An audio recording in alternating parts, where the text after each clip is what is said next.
Nice to be here with you. Thanks for bringing some questions, and I look forward to seeing where we go with it. You always have great questions. Why, thank you. It's And my pleasure. Listen, there's a lot of things that come up, good questions I like to ask, and one of them is I find there's a lot of confusion concerning the term bliss.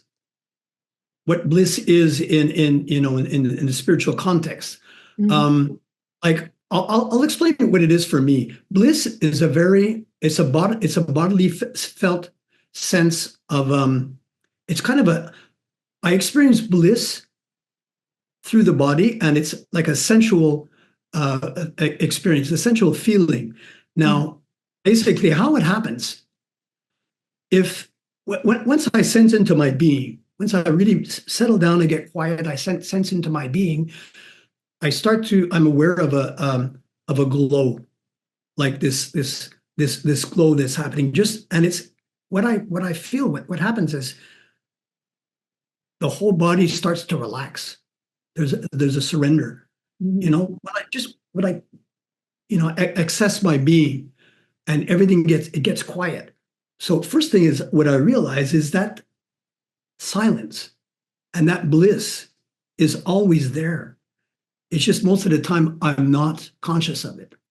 It's more in the background. But as soon as I stop and I become a bit quiet, I just go back a bit, like you call it the backward step, as they call Mhm. it in Zen. And I just relax, the whole body relaxes. And this tight fist, John Prendergast talks about everybody has in the solar plexus, most people have this tight fist where there's a contraction. That's I would call that the separate self contraction, which most people have all the time. It has to do with control. And Mhm. once you become aware of that, once you feel into it, and you just basically what I do is I just basically relax. People say surrender, but surrender is a big word. How do you surrender? Just relax and just relax. And I can feel the whole body, which is maybe a bit like this, and it's very unconscious. It's a very on a subtle level. This becomes just more like that. It relaxes, the whole body relaxes, and it's wow. I can feel it right now. There's this sensual welling up or swelling up of energy. I call it bliss, and I feel it like that. And the more I put my attention to it, the more it grows. Mhm. So it's a bodily sense. Yeah. Um, and now I know spoken to some other people about. I spoke to Stephen Bodian about that, and he Mhm. said, "Oh yeah, but that's an experience.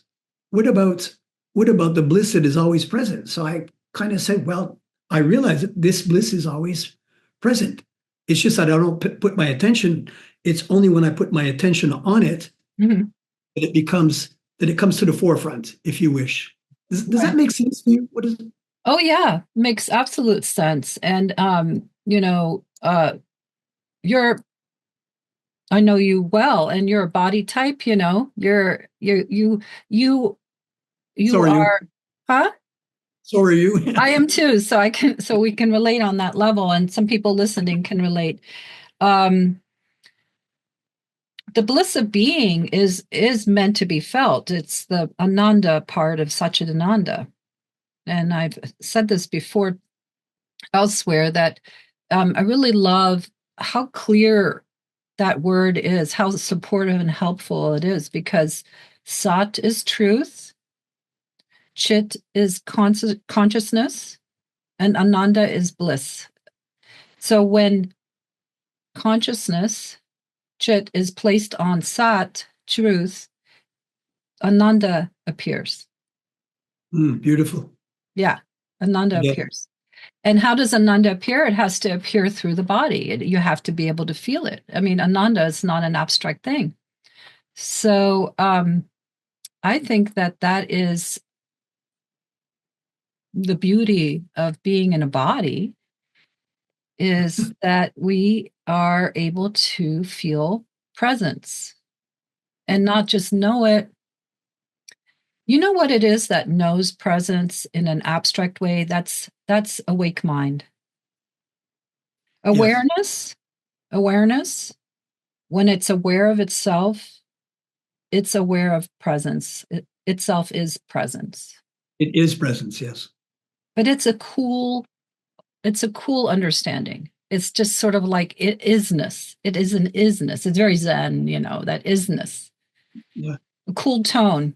And that's a beautiful thing. And it's very supportive for the mind to rest in isness and the unconditioned state, to where it's not something, because it's so exhausted by being something, mind. But the feeling presence in the body is a completely different thing. It's still presence, but it's coming through like a bit of a color stained glass. You can have glass that's clear, and you can have a color of glass that has some glass that has color to it. And so the light that comes through is going to have a type of tone to it. Yeah? Mm-hmm. Speaking of light, yeah, a type of tone to it. Exactly. So yeah, so body is a bit of, it's like stained glass, but it doesn't mean it's less truthful than the clear stained glass, okay? Because body is made of that. It is the divine, and the form is the divine. Its matter is the divine here, not just abstract to itself. It's here. So the divine, which is, God or whatever you want to call that, is able to feel the bliss of being. It's able to feel it. And so that's what you're tuning into. And that's what we can all tune into if we allow ourselves to sink into the body and then open to presence. I call it the felt sense of presence. Yes, that's beautiful. It's the felt sense. Yeah. And it does strengthen, just one more thing, it does strengthen as you put your attention on it, right? And it comes from the background, as you said. It comes to the foreground, and it makes more of an appearance. It's always there. Presence is always there. If you put your attention on it and you're allowing yourself to feel it versus just know it appear, but you're letting your body be saturated with it, that's called Ananda. And it's meant to infuse our lives and support us in being here. Life's hard enough. Why not have the support of the bliss of being, of just existing?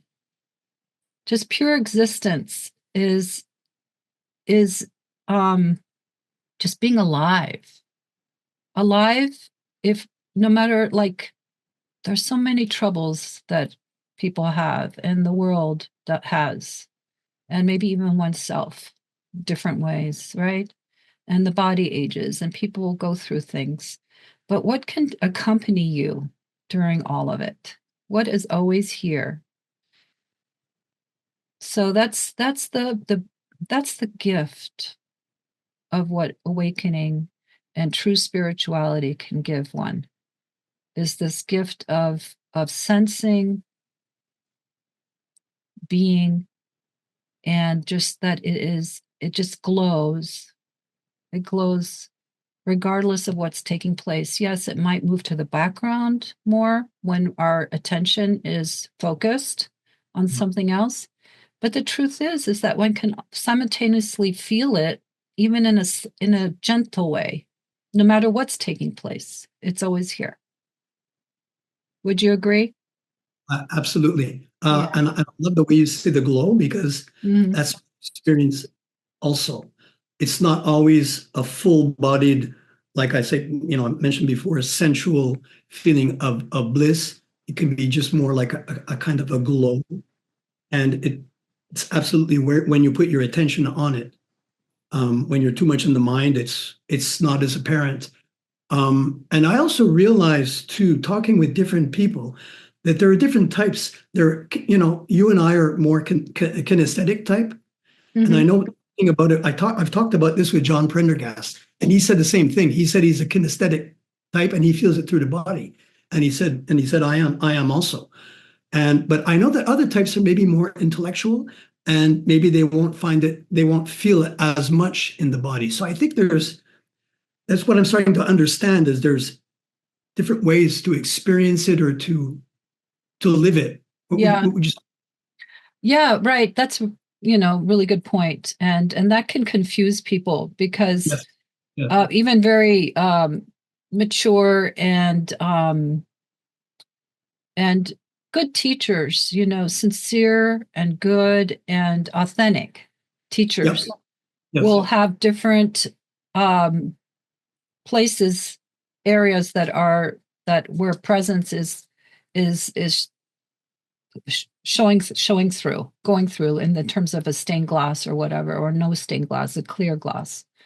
So Mm-hmm. people who are more naturally mind oriented, Yes. more intellectually based, maybe uh, that's where they feel most comfortable in life. And even after awakening, that's still where the light of consciousness is shining through predominantly.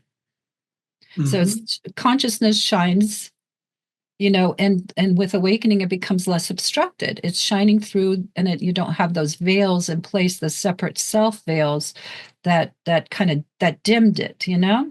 So now Yes. it's shining through, and someone who is always been more mind oriented, say, that door is wide open for them, and that's where it comes through. And for them, consciousness and awareness and all that is more unconditioned. It has less quality to it. And for those who are, and you can be multi-based, you can actually be very multi-based and say, I can feel it that way when I go there. And then I can feel it in the heart when I go there, because other people are just sort of, even pre-awakening, they're just more heart-centered. They're just like these people, you can feel their heart. So when Mm-hmm. awakening takes place, it's kind of like the sun can shine, the consciousness light can shine more unobstructedly through the heart, and it'll just radiate. So maybe as things settle after awakening and embodiment and all that, where you really settle over time, the main window of perception that awareness is coming through is the heart in that case. And then you have others, once again, another type, and that might be a body type. And that doesn't mean you don't have an open mind, awake mind. That doesn't mean you don't have an awake, open heart. It just means that body is very, very awake to itself at that point. So it will feel things more in a sensory way, in a sensing way. So body is sensing. Absolutely. So Yeah. then Ananda from Satchidananda will be coming through, the felt sense of presence will come and shine really strongly through body. And there will be that bliss of being will be more accessible for someone who's more a sensing type than even the heart type, and then the mind type. The heart will sense love and sense. It's not like it's not, it's definitely more than the mind, definitely.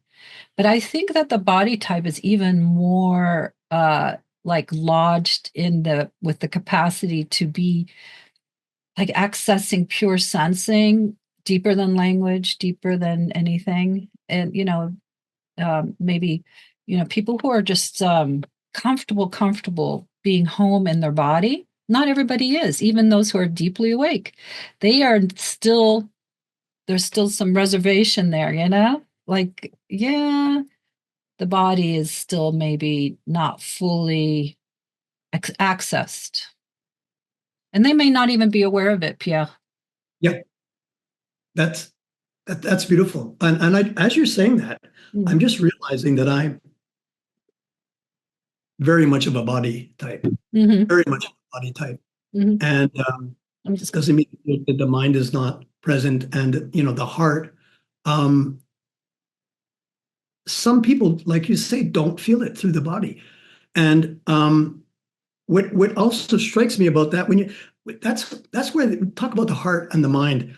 That's the difference. What I see very often between teachers, female teachers, and male teachers. Mhm. Usually, I'm very attracted to female teachers, a lot of them, because it's more of a heart-based. Um, the communication is more heart-based.